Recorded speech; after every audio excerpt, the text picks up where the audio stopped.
week and I worked 20 minutes every night. Sometimes that became an hour. Sometimes that was half an hour. But I religiously stuck to 20 minutes. I gave up some of my social life, the remnants of what I have. But I just stuck to 20 minutes. It was a tiny amount of time. But I ended up writing, of the 250 odd pages, a huge amount of that just on a small daily basis. And I believe in that quote. I know it sounds a bit trite, it sounds like easy, but because it was such a small thing, I could do it. And because I have an iPad, I could be doing other things as well. I think if we're looking for small changes, we've got to look at the small changes that make the biggest impact. And there is evidence out there about what makes a big impact in teaching, things like feedback time and again, assessment for learning time and again. So it is about, in your context, for you with your students, what are those things, but narrowing it right down. And today, there might be a few things that you like. And I've seen, on Twitter, it's brilliant, but sometimes there's 10 ideas.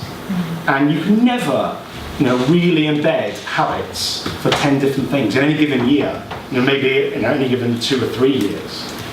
And I think we need to just, again, narrow it right down, pare it down, that dropping the tools, that making it simpler, and focusing in on what the difference is. Here, you can't quite see it, it's a musical instrument, and it's got 1 to 100, and you just tick it off when you're having your little practice. And I found this a couple of years ago, I think on a website, I can't remember where it was. It was a blog by one of those people who writes the book about talent and all that stuff. And I started using it, and it was just that idea of sticking to one thing over a long period of time, but in just small, tiny bursts. A couple of years ago, I think it's like I did my very first teaching meet, very first time I was kind of in front of a group of teachers that weren't in my school, and it was mildly terrifying as I imagined. And it was 2 English teachers, so that was a little bit better. We had an agreement. And I talked about the 3 things that I was focusing on. And I'd forgotten about this. I forgot about this slide. I know a couple of people were actually there when I said it. But I come back now and I've not changed in the last 2 years from doing anything about my practice other than those. And actually, in reality, in the first year, I only looked at those 2. And in the last year, I've looked at one aspect of my practice, and it's been explanations. And when you think about explanations, it's something we take for granted. It's one of those tools that we don't even notice we have. But actually, on the level of impact, you have an explanation in every lesson, every day. If you accumulate that to any sort of amount of time, it's huge.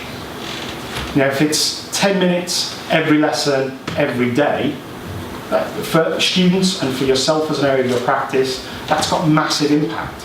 And I started to look, and there's not a great deal there. There wasn't a great deal 6 or 7 months ago. And at the same time, I'm seeing the things from Ofsted about talking less. And I'm thinking, no, I don't need to talk less. I need to talk better. And sometimes that will be less, but sometimes that will be a little bit more, but better. So I've actually narrowed down my focus, and it's given me confidence because I can see tangibly small differences. And on a daily basis, I get it wrong, and sometimes I won't focus on it, and I haven't got time. But over the course of the last year, I've focused on just that one small area. I can control it, and I can see it work. And I've been using, I don't know if any schools have the Iris and the video software. You can just use video anyway, can't you? But that's quite helpful for looking back, etc. And I've been using that, and it's illuminating.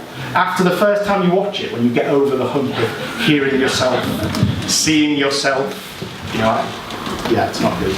But after that initial hump, there's all those details that start to kind of unveil the minutiae, the small differences in your practice. And it's actually the differences that make a big impact to who you are as a teacher. In that first year, I focused solely on feedback. And what I thought was, I haven't got the time to create lots of varied resources for feedback. It was actually about, can I execute feedback, which everyone, all the big hitters, Dylan William, John Hattie, they all told me feedback worked.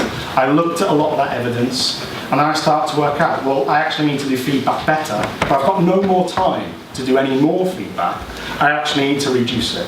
And before, thinking about can you do less is more, dropping your tools, I was thinking about that because it was practical. I had to do it to survive the job.